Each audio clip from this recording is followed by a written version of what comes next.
Dernier des grands plafonds peints du château de Versailles, le plafond du Salon d'Hercule s'étend sur une surface de 480 mètres carrés. Commandé par Louis XV au peintre François Lemoine, il présente l'apothéose d'Hercule, scène mythologique où le héros rejoint l'Olympe. Ce plafond ne représente qu'une seule scène. Hercule, identifiable par sa musculature et ses attributs traditionnels, la massue taillée dans du bois d'olivier et la peau du lion de Némée, est emmené par un char tiré par l'amour de la vertu, figure ailée qui symbolise l'élévation de l'homme au-delà de lui-même. Sur l'Olympe, Jupiter, entouré des 140 dieux et déesses, présente au héros sa future épouse, Hébé, déesse de la jeunesse.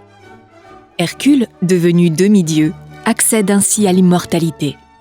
Sur son passage, il renverse les monstres et les vices que l'on voit faire d'inutiles efforts pour lui porter des coups funestes. De l'effet tournoyant de la représentation de l'Assemblée des dieux, une trouée s'élève vers le ciel, au centre. Le travail de Lemoine pour préparer ce plafond spectaculaire est colossal.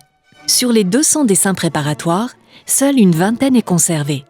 Pour chaque personnage, l'artiste dessine une silhouette en quelques traits de crayon appuyés, crée le volume par une légère estompe et des rayons de craie blanche. Hercule est d'abord dessiné entièrement nu, avec une musculature plus fine que dans la peinture. Les trois grâces, déesses du charme et de la beauté, entourent Vénus.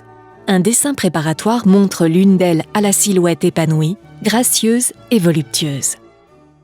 Pour les personnages principaux, l'artiste dessine une tête au pastel, véritable chef-d'œuvre de ce genre qui se développe au début du XVIIIe siècle. Aux côtés d'Hercule, central mais légèrement en arrière-plan, apparaît l'amour de la vertu. On note la précision dans le dessin des yeux, de la bouche et des boucles, le trait de pierre noire qui dessine le cou et qui contraste avec l'aplat blanc de l'épaule, la douceur des traits, de l'expression du regard, accentuée par les rayons de blanc. Rien n'est stéréotypé chez Lemoine.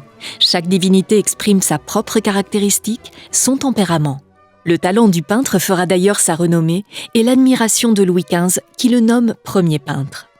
Mais après quelques années de travail acharné, François Lemoine est épuisé. Il ne retire de sa nouvelle charge aucune satisfaction et se donne finalement la mort en 1737, laissant derrière lui l'une des œuvres les plus emblématiques de son siècle.